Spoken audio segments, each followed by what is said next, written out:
العالمين وأفضل الصلاة وتم التسليم على حبيبنا المصطفى محمد رسول الله صلى الله عليه وسلم. اللهم أخرجنا من ظلمات الوهم وأكرمنا بنور الفهم وافتح علينا بمعرفة العلم وسهل أخلاقنا بالحلم واجعلنا ممن يستمعون القول فيتبعون أحسنه. اللهم لا علم لنا إلا ما علمتنا إنك أنت العليم الحكيم. رب اشرح لي صدري ويسر لي أمري واحلل عقدة من لساني يفقه قولي. Amma ba'du. Hadirin hadirat yang dirahmati Allah, semoga amal ibadah kita diterima oleh Allah Subhanahu wa taala. Amin ya rabbal alamin. Pagi hari ini patut kita bersyukur kepada Allah Subhanahu wa taala. Pagi hari ini kita ditakdirkan oleh Allah untuk tetap bisa sholat subuh berjamaah, lalu iktikaf bersama-sama sambil mengkaji ilmu bersama-sama. Banyak orang di luaran sana ingin mendapatkan nikmat ini tetapi tidak bisa mendapatkannya. Sungguh ini nikmat yang patut kita syukuri. Kita ungkapkan alhamdulillahi rabbil alamin di hadapan Allah Subhanahu wa taala. Amin ya rabbal alamin. Pagi hari ini kita melanjutkan hadis yang ke-24. Temanya sama, yaitu alaullahi wa fadluhu. Kenikmatan-kenikmatan Allah dan keagungan-keagungan Allah. Hadis yang akan kita baca ini adalah hadis qudsi. Hadis qudsi itu artinya firman Allah. Firman Allah itu ada di 3 tempat. Kalau kita cari, kita kumpulkan. Pertama, firman Allah itu ada di dalam Al-Quran yang diwahyukan kepada Nabi Muhammad melalui malaikat Jibril secara lafaz dan makna. Maka ini yang pertama, firman Allah itu berada di dalam Al-Quran. Firman Allah yang kedua adalah wahyu Allah yang disampaikan tidak ke Nabi Muhammad tetapi ke nabi-nabi yang lain, seperti kitab Zabur, kitab Taurat, kitab Injil. Itu juga dinamakan firman Allah. Maka panjenengan kita semua jika ketemu dengan kitab Zabur, ketemu dengan kitab Injil, ketemu dengan kitab Taurat, apakah wajib hormat? Tetap wajib hormat. Tetap wajib kalau ketemu kitab seumpama dalam bentuk buku begini, tetap kita pegang, kita letakkan ke tempat yang mulia. Hanya tidak seperti mulianya Al-Quran. Maka di dalam sikap kita bertemu dengan Injil, Zabur, Taurat, itu kita diperintahkan la tusaddiquhu wa la tukadzibuhu. Jangan engkau benarkan semua, jangan engkau salahkan semua, karena di dalamnya masih ada firman Allah. Adapun ada penyelewengan-penyelewengan tambahan sini dan situ, itu adalah penyelewengan dari pengikut-pengikut terdahulu. Tetapi kita sebagai umat Rasulullah Sallallahu alaihi wasallam mengikuti apa yang dilakukan Rasulullah. Pernah Rasulullah mendapatkan kitab Taurat. Ketika mendapatkan kitab Taurat, Rasulullah mencari siapa yang membaca kitab Taurat di sini. Masih adakah orang-orang Yahudi di sini? Diberikan kepada mereka. Walaupun yakin Rasulullah di situ ada yang berubah, tetapi dikembalikan kepadanya. Yang ketiga, firman Allah itu berada di dalam hadis qudsi. Hadis qudsi itu adalah firman Allah Subhanahu wa taala yang disampaikan kepada Rasulullah sallallahu alaihi wasallam tidak harus melalui malaikat Jibril. Malaikat Jibril. Lafaz dan maknanya, lafaznya dari Rasulullah sallallahu alaihi wasallam, maknanya dari Allah Subhanahu wa taala. Substansi pesannya dari Allah, lafaznya, redaksinya dari Rasulullah sallallahu alaihi wasallam. Dan tidak harus melalui malaikat Jibril. Al-Quran wajib melalui malaikat Jibril. Jika tidak, maka tidak dinamakan sebagai Al-Quran. Maka hadis yang akan kita baca ini adalah disebut dengan hadis qudsi. Bismillahirrahmanirrahim. An Abi Dzarrin radhiyallahu anhu anin Nabi sallallahu alaihi wasallam fima yarwihi an rabbih. Ini ciri khasnya. Fima yarwihi an rabbih, sebagaimana Rasulullah meriwayatkan dari Tuhannya, yaitu Allah Subhanahu wa taala. Allah berfirman, qala ya ibadi inni haramtu zulma ala nafsi wa ja'altuhu bainakum muharraman fala tazalamu. Wahai hambaku, ini tentu seruan dari Allah, bukan seruan dari Nabi Muhammad. Nabi Muhammad hanya sekedar menyampaikan, wahai hambaku, aku Allah Subhanahu wa ta'ala mengharamkan perbuatan zalim pada diriku. Maka aku jadikan perbuatan zalim itu terlarang di antara kalian semua. Maka janganlah kalian semua saling berbuat zalim. Hadirin hadirat yang dirahmati Allah, ini masih sepenggal awal, nanti ada terusannya. Zalim itu apa? Sering kita dengar zalim itu adalah wad'u syai'i fi ghairi mahallihi. Meletakkan sesuatu bukan pada tempatnya, itu zalim. Jadi ketika meletakkan sesuatu bukan pada tempatnya, itu dinamakan perbuatan zalim. Atau definisi yang lain, zalim adalah tasarruful insan fi ghairi haqqihi. Perilaku seseorang di dalam memperlakukan hal yang itu bukan miliknya. Itu juga bagian dari kezaliman. Jika dia tidak melakukan seperti yang dianjurkan oleh Allah Subhanahu wa ta'ala. Maka Allah sudah menyatakan, aku Allah mengharamkan kezaliman, mengharamkan perbuatan zalim yang ada pada diriku. Allah maksudnya. Para ulama menjelaskan apa yang dimaksud di situ. Apakah Allah akan berbuat zalim? Tidak. Artinya adalah Allah tidak akan salah menempatkan pahala-pahala hambanya. Allah juga tidak akan salah di dalam memberikan siksaan kepada hamba-hambanya sebagai balasan dari kemaksiatan-kemaksiatannya. Allah tidak akan salah meletakkan itu. Seberapa banyak hamba Allah, Allah tidak akan salah menempatkan itu. Jadi ketika seorang hamba melakukan amal, mithqala dzarratin khairai yarah, pasti Allah akan melihatnya dan akan membalasnya. Atau mithqala dzarratin syarran, yang buruk, yarah, pasti Allah akan melihatnya. Maka sekecil apapun perbuatan kita, disaksikan orang atau tidak, pasti Allah akan membalasnya.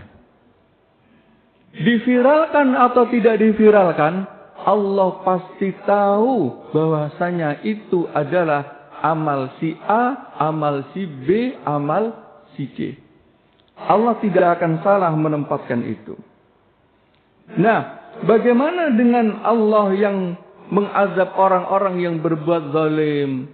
Atau Allah memperbuat tipu daya? Para ulama menyatakan bahwasanya itu adalah bentuk musyakalah, Allah tidak berbuat tipu daya. Allah membalas perbuatan tipu daya mereka. Wa makaru wa makarallah. Ketika mereka berbuat tipu daya, maka Allah juga berbuat tipu daya. Kalau tekstualnya seperti itu. Tetapi di dalam tafsirnya, ketika mereka berbuat tipu daya, Allah membalas perbuatan tipu daya mereka. Allah membalas perbuatan tipu daya mereka. Maka Allah dengan keadilannya tidak berbuat zalim. Bahkan Allah lebih banyak menggunakan fadluhu, yaitu keutamaannya. Ini di dalam zat Allah mengharamkan kezaliman. Di dalam diri kita juga tidak diperkenankan berbuat zalim, berbuat buruk kepada orang lain, atau bahkan berbuat buruk kepada diri kita sendiri. Contoh, kita tidak tidur di malam hari tanpa ada sebab fardu ain atau fardu kifayah, itu juga bagian dari perbuatan zalim. Dengan definisi tasarruful abdi fi ghairi haqqihi, yaitu berbuat sesuatu bukan pada haknya. Kenapa demikian? Mohon maaf, di sini disyarahi, tubuh kita ini hakikatnya titipan dari Allah. Anggota tubuh kita ini adalah hakikatnya milik Allah Subhanahu wa ta'ala. Jika kita tidak menggunakan tubuh kita untuk taat kepada Allah, maka hakikatnya kita sedang berbuat zalim. Tubuh kita harusnya beristirahat untuk mendapatkan energi yang lebih. Makan makanan yang halal agar mudah diajak beribadah. Jika tidak dilakukan itu, maka hamba hakikatnya sedang melakukan kezaliman. Maka anggota tubuh kita, jasad kita ini sebenarnya milik Allah Subhanahu wa ta'ala. Maka di dalam hadis yang lain disebutkan, "Malam yarda biqada'i walam yasbir ala bala'i falyatlub rabban siwaya." Barang siapa yang tidak ridha dengan ujianku dan tidak sabar, barang siapa yang tidak ridha dengan qada dan takdirku dan tidak sabar dengan ujianku, maka carilah Tuhan selain diriku. Itu perintah Allah Subhanahu wa ta'ala. Artinya adalah semua yang ada di dunia ini, terutama yang ada di badan kita melekat ini, hakikatnya titipan dari Allah Subhanahu wa ta'ala. Rentetan dari pemahaman ini dan dengan hadis yang lain, kita tidak diperkenankan merubah anggota tubuh kita tanpa alasan. Jika merubah anggota tubuh kita karena kesehatan, jika tidak dilakukan, maka dia akan menjadi sulit beribadah, atau bahkan tidak beribadah sama sekali, atau membawa kepada kematian. Dia boleh merubah anggota tubuhnya. Tetapi ketika dia merubah anggota tubuhnya tanpa alasan, bahkan alasannya hanya sekedar tren, maka hukumnya haram. Sama seperti operasi plastik yang tidak ada alasan sama sekali secara syar'i juga tidak diperkenankan. Tetapi jika operasi itu karena kebakaran yang sehingga tidak dioperasi akan merusak wajahnya, sulit dikenali, maka bahkan bisa jadi dianjurkan untuk merawat wajahnya dengan melakukan operasi. Maka anggota tubuh kita hakikatnya adalah milik Allah Subhanahu wa ta'ala. Jika kita tidak gunakan dengan sebaik-baiknya, hakikatnya kita sedang berbuat zalim. Hal yang kedua bagi seorang hamba adalah, kalau kita yakin bahwasanya Allah itu pasti tidak berbuat zalim. Sebagian ulama menerangkan doa-doa yang ada di dalam Al-Quran itu sebenarnya tidak semuanya bisa diamini. Cukup mengucapkan Allahu Akbar, Subhanallah, Maha Suci Allah. Seperti doa Rabbana la tu'akhidna in nasina au akhtana. Ya Allah, janganlah Engkau siksa kami atas perbuatan lupaku atau perbuatan salahku. Kenapa? Pasti Allah tidak akan menyiksa kita. Karena Allah sudah mengangkat orang yang lupa, orang yang salah, diampuni dosanya. Salah dalam artian di sini dia tidak menyengaja sama sekali. Tapi kalau sudah tahu berpura-pura salah itu lain. Maka sebagian ulama mengatakan, Rabbana la tu'akhidna in nasina au akhtana. Rabbana wala tahmil alaina isran kama hamaltahu 'alal ladzina min qablina. Ya Allah, jangan bebankan kepada kami beban seperti orang-orang sebelum kami. Rabbana wala tuhammilna ma la taqata lana bih. Ya Allah, jangan bebankan kami beban yang kami tidak mampu. Karena apa? Pasti Allah memberikan beban kepada kami sesuatu yang mampu. Maka sebagian para ulama di sini tidak mengatakan semuanya, sebab Imam Muslim mengatakan tetap kita harus amin di dalam ayat-ayat itu. Di dalam pas bagian-bagian itu kita diberitakan membaca amin menurut Imam Muslim. Tetapi menurut imam yang lain, seperti Imam Ibnu Hajar mengatakan, kita sebenarnya cukup mengucapkan Allahu Akbar atau Subhanallah. Artinya adalah, ya Allah, pasti Engkau memberikan cobaan ini sesuai dengan kadar kemampuan kami. Tetapi ini adalah bagian dari rojak kami di hadapan-Mu ya Allah, bahwasanya sungguh tiada zat yang mampu memberikan solusi kecuali Engkau ya Allah.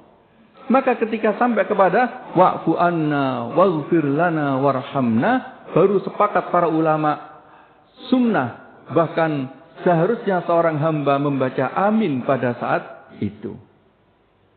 Nah ini beda-beda. Sama dengan ketika kunut, kenapa dibaca pelan yang beberapa bagian, itu memang agar tidak diamini, agar tetap mengucapkan Allahu Akbar atau Subhanallah, atau setiap kita mengucapkan masing-masing.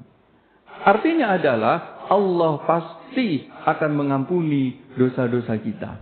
Allah pasti akan memberikan kadar kemampuan kita pada hal tersebut. Tidak mungkin Allah memberikan ujian kemudian kita tidak mampu. Maka ketika seorang hamba diberikan ujian, itu sunnah adalah mengucapkan Inna lillahi wa inna ilaihi raji'un. Ucapan ini tidak hanya untuk orang meninggal, tetapi ucapan ini setiap musibah. Ketika Rasulullah ditanya, musibah itu apa ya Rasulullah? Musibah itu adalah kullu ma yu'dil mu'min.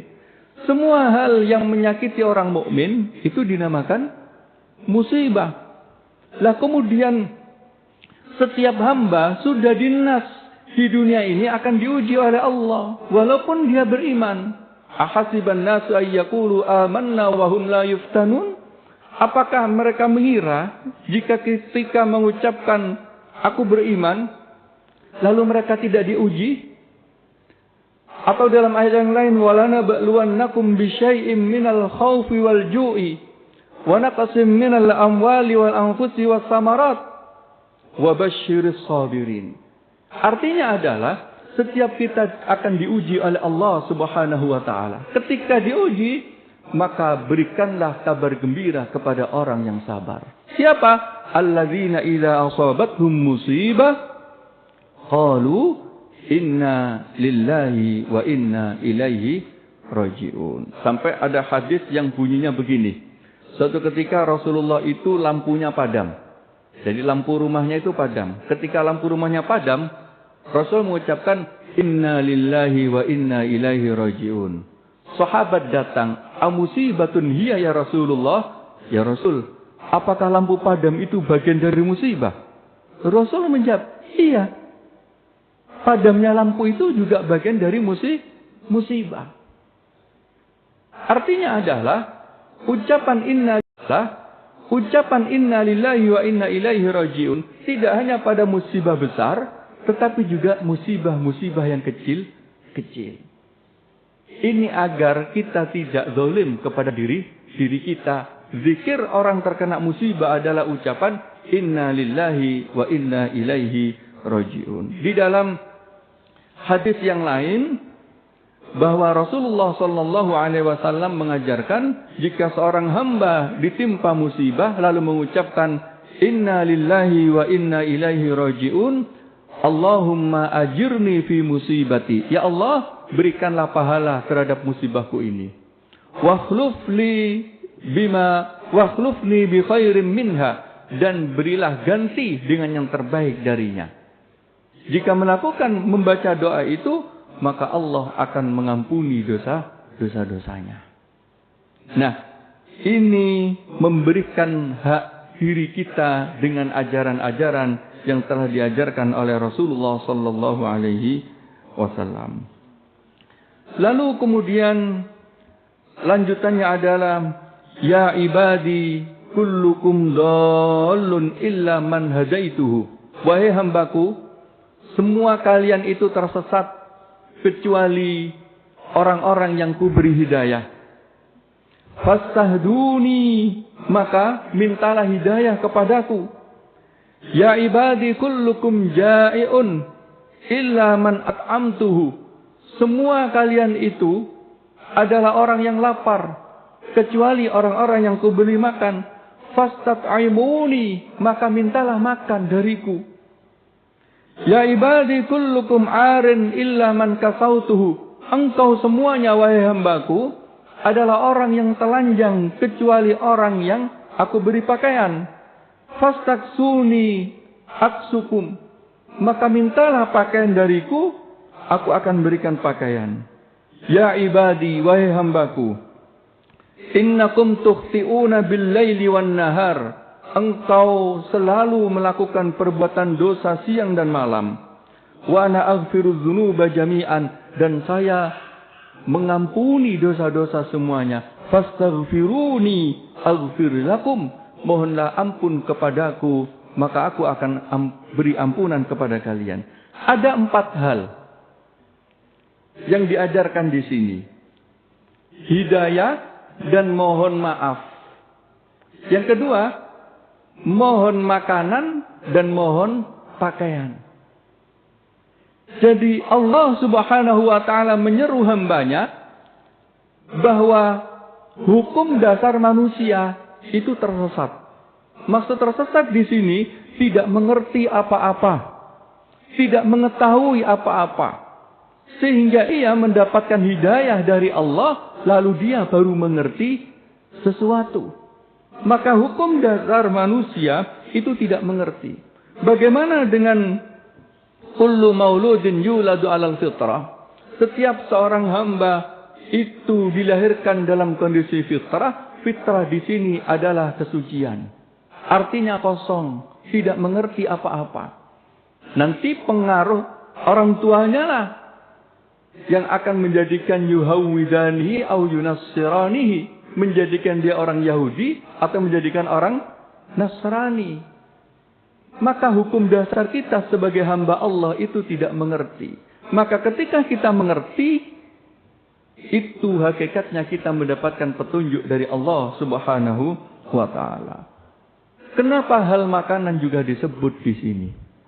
Ternyata tidak semua orang yang hidup di dunia ini itu juga bisa merasakan makanan. Ada orang hidup itu hanya dengan air saja hidup, tapi tidak pernah merasakan makanan. Maka orang yang ingin merasakan kenikmatan dunia ini, diantaranya bentuknya adalah makanan, maka kita memohon kepada Allah. maka hukum dasar manusia pada hakikatnya adalah lapar.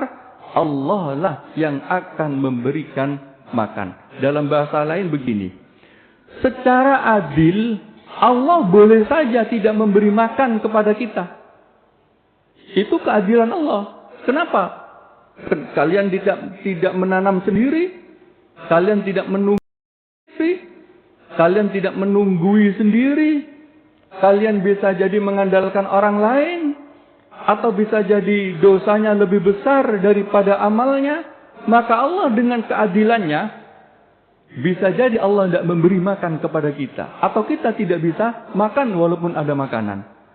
Tetapi ketika kita bisa makan, disebutkan di sini, itu adalah min fadlihi, anugerah dari Allah Subhanahu wa ta'ala. Hukum dasar kita ini telanjang. Jika Allah menggunakan keadilannya, bisa saja kita tetap telanjang karena tidak semua orang kita ini bisa menjahit pakaiannya sendiri, melakukannya dengan sendiri, atau mengadakan bahan-bahan pakaian. Tetapi Allah dengan rahmatnya, dengan fadlnya, keagungannya, semuanya diberi pakaian melalui hamba-hamba Allah yang lainnya. Maka pakaian dan makanan kita patut memohon kepada Allah Subhanahu wa ta'ala. Lalu kemudian memohon ampun kepada Allah Subhanahu wa ta'ala. Karena kita sebagai hamba Allah pasti berbuat salah di siang hari atau di malam hari. Rasulullah sallallahu alaihi wasallam saja minimal itu istighfar 70 kali. Bahkan di dalam hadis yang lain 100 kali. Apalagi kita yang bukan siapa-siapa. Sebagian ulama menjelaskan sebisa mungkin bertaubat dengan kalimat Allahumma inni atubu ilaik. Saya bertobat kepadamu ya Allah. Sebagian ulama mengatakan cukup membaca istighfar Astaghfirullahalazim. Sebagian yang lain memperinci bahwasannya taubat itu diperuntukkan kepada dosa-dosa besar. Maka taubat harus menyebutkan dosanya. Maka syarat taubat adalah 1. Menyesali perbuatan. 2. Tidak bertekad tidak kembali kepada perbuatan dosa tersebut. Maka itu yang dinamakan taubat. Nah, pertanyaannya, apakah taubat itu harus salat taubat? Tidak harus. Taubat itu adalah pengakuan diri atas perbuatan salah itu di hadapan Allah Subhanahu wa ta'ala. Nabi Yunus taubatnya hanya mengucapkan la ilaha illa anta subhanaka inni kuntu minadz zalimin. Ya Allah, sesungguhnya aku termasuk orang yang berbuat zalim. Pengakuan itulah yang disebut dengan taubat. Bagaimana dengan istighfar? Astaghfirullahalazim, astaghfirullahalazim. Itu adalah permohonan ampun kepada Allah Subhanahu wa ta'ala untuk dosa-dosa kecil yang kita lakukan. Sebagian para ulama menyatakan bahwasanya istighfar itu seperti doa yang pasti akan dibalas oleh Allah Subhanahu wa ta'ala. 1, bisa dibalas langsung di dunia ini. 2, bisa disimpan untuk kebaikan akhirat. 3, kita dijauhkan dari bala, dari ujian Allah Subhanahu wa ta'ala. Maka ketika kita melanggengkan istighfar, minimal akan mendapatkan 1, balasan langsung di dunia. 2, disimpankan di akhirat. 3, kita dihindarkan dari musibah-musibah atau celaka-celaka yang menimpa kita atau keluarga kita. Maka 4 hal itu disebutkan di sini. Yaitu 1, memohon hidayah, memohon petunjuk. Memohon petunjuk itu seperti begini. Dijelaskan juga. Ada orang mengerti sholat jamaah itu pahalanya 27 derajat. Tetapi juga tetap tidak bisa sholat jamaah. Secara sadar dia mengerti bahwasannya pahala sholat jamaah itu 27. Tetapi secara real perilaku tidak mampu melaksanakan. Kemampuan seorang hamba mampu melangkahkan kaki sholat jamaah itu adalah bagian dari bentuk hidayah. petunjuk dari Allah Subhanahu wa ta'ala. Maka petunjuk istighfar, bisa makan dan bisa berpakaian yang selama ini kita anggap biasa-biasa saja, makan dan pakaian, ini kita diperintahkan mohon langsung kepada Allah Subhanahu wa ta'ala. Ya Allah, berikanlah aku hidayah. Ya Allah, berikanlah aku ampun. Berikanlah aku ampunanmu. Ulama menyebutkan dua hal ini kepentingan dunia dan akhirat. Yang dua, ya Allah, berikanlah aku makan. Ya Allah, berikanlah aku pakaian. Dua hal ini kepentingannya dunia, tetapi menunjang perbuatan akhirat. Nah, pertanyaannya nanti, apakah ketika di akhirat harus berpakaian, harus makan? Wallahu a'lam.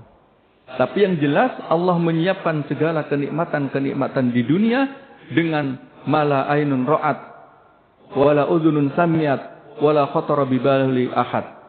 Yang tidak bisa dibayangkan oleh mata, tidak bisa didengar oleh telinga, dan bahkan hati pun tidak bisa membayangkan seperti apa keindahannya. Nah, itu. Jadi ini yang paling terpenting, yang bawahnya insya Allah kita lanjutkan pada pertemuan yang lain, bahwa hal yang paling penting diseru oleh Allah Subhanahu wa ta'ala, wahai hambaku, janganlah kalian berbuat zalim. Karena Allah saja itu tidak berbuat zalim. Dan ini juga memberikan pelajaran bahwa ketika kita menyampaikan sesuatu hal kepada orang lain, kita diperintahkan melakukan dulu baru menyampaikan.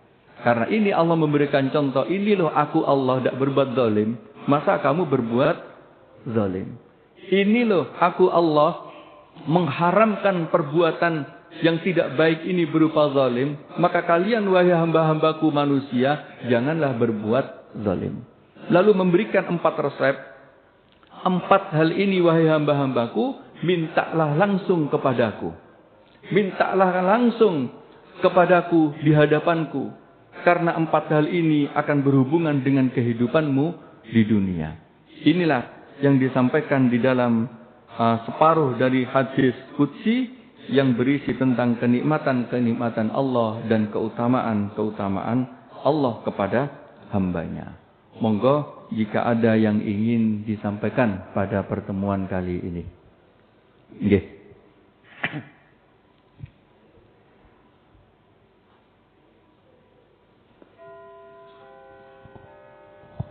Assalamualaikum warahmatullahi wabarakatuh. Waalaikumsalam warahmatullahi wabarakatuh. Ustaz, mengenai fitnah dari teman kita di sebelah ya, Kristen ya, Nasrani, mengenai peristiwa Nabi Isa itu disalib. Pada saat itu delegasi dari Mesir, dari gereja ortodok Koptik ya, itu mendatangi Rasulullah. Rasulullah itu menghadapi mereka dengan seorang sahabat. Nah, pada saat dijelaskan bahwa yang disalib itu bukan Nabi Isa, tapi yang diserupakan, itu mereka bertanya, kenapa pada saat itu tidak diturunkan keterangan ini dari Allah? Kalau gitu, Tuhannya orang Islam ini penipu, dia bilang gitu. Nah, apa jawaban Rasulullah? Jawaban Rasulullah itu, aku hanya penerima wahyu. Artinya, pada saat terjadi peristiwa itu, saya tidak ada. Gitu. Nah, kemudian mereka balik pulang, kira-kira sekitar 20 orang ya, itu balik ke Mesir, ke gerejanya. Mereka saling berdebat gitu loh. Artinya bahwa Tuhannya Islam itu prinsipnya adalah, Tuhannya Islam itu adalah penipu gitu.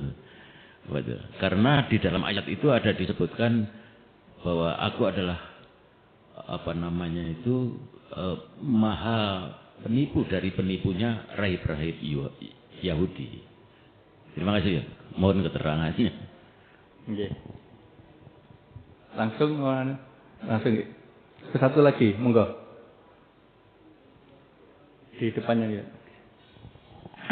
Assalamualaikum warahmatullahi wabarakatuh Pak Kiai. Nggih.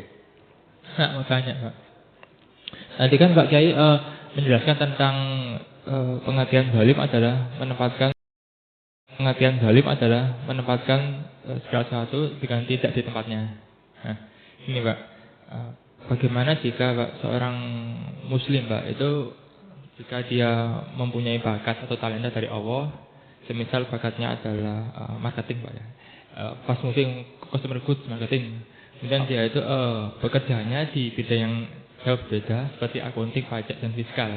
Nah, itu apakah dia juga termasuk menzalimi diri sendiri karena dia tidak menggunakan bakat dan talenta dari Allah untuk mencari nafkah. Yang kedua ini Pak, jika Pak seorang Muslim itu di kantor, itu dia di sela-sela kerjanya di kantor, dia menggunakan misalkan fasilitas kantor, misalnya laptop untuk mencari sampingan, tapi tidak di waktu bekerjanya, di sela-selanya itu, apakah juga dia termasuk menzalimi kantor Pak ya? Terus yang terakhir Pak, ya, jika seorang Muslim Pak itu anggaplah dia itu badannya itu agak besar Pak.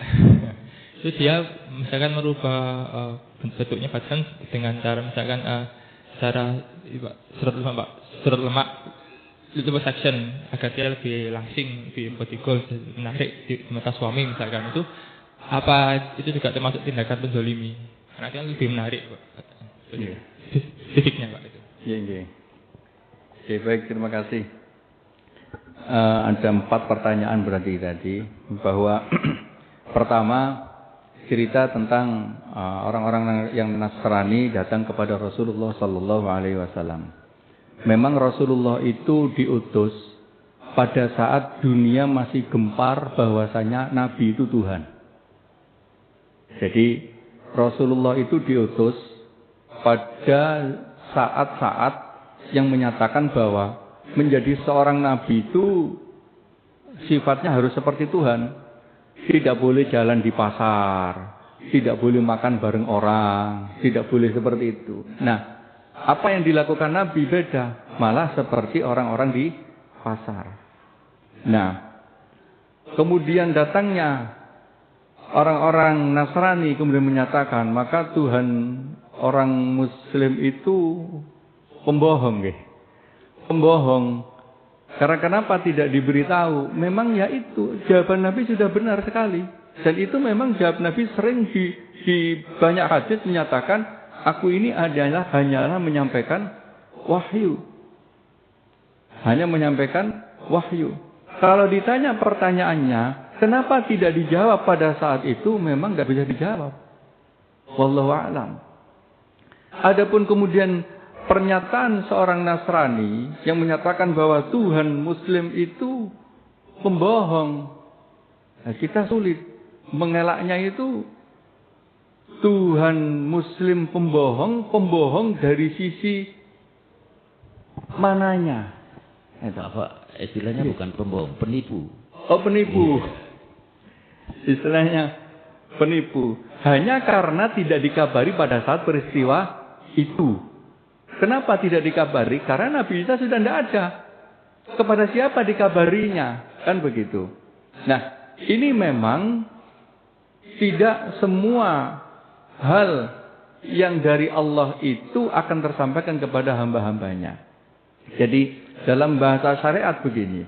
Allah itu kehendak-kehendaknya disampaikan kepada para nabi-nabinya. Tetapi tidak semua orang percaya terhadap nabi-nabinya. Tidak percaya bahwasanya apa yang disampaikan nabinya itu benar. Apalagi kemudian nabinya sudah tidak ada. Sudah diambil oleh Allah Subhanahu wa ta'ala. Jadi klaim-klaim umat-umat terdahulu yang kemudian sekeras itu mendebatnya, nah inilah kemudian menjadikan umat-umat terdahulu itu binasa. Tidak hanya seperti itu. Oh, sampai di dalam Quran mengatakan enggak akan aku percaya sama Allah kalau enggak jahrotan. Jahrotan itu apa? Turun, benar-benar turun gitu loh. Okay. Jadi ya ungkapan penipu, ungkapan apa itu tidak perlu dijawab juga sebenarnya. Karena apa? Itu hanya sekedar bantahan-bantahan untuk menyatakan aku ini zalim tersesat karena tidak diberi hidayah, kan itu kemudian.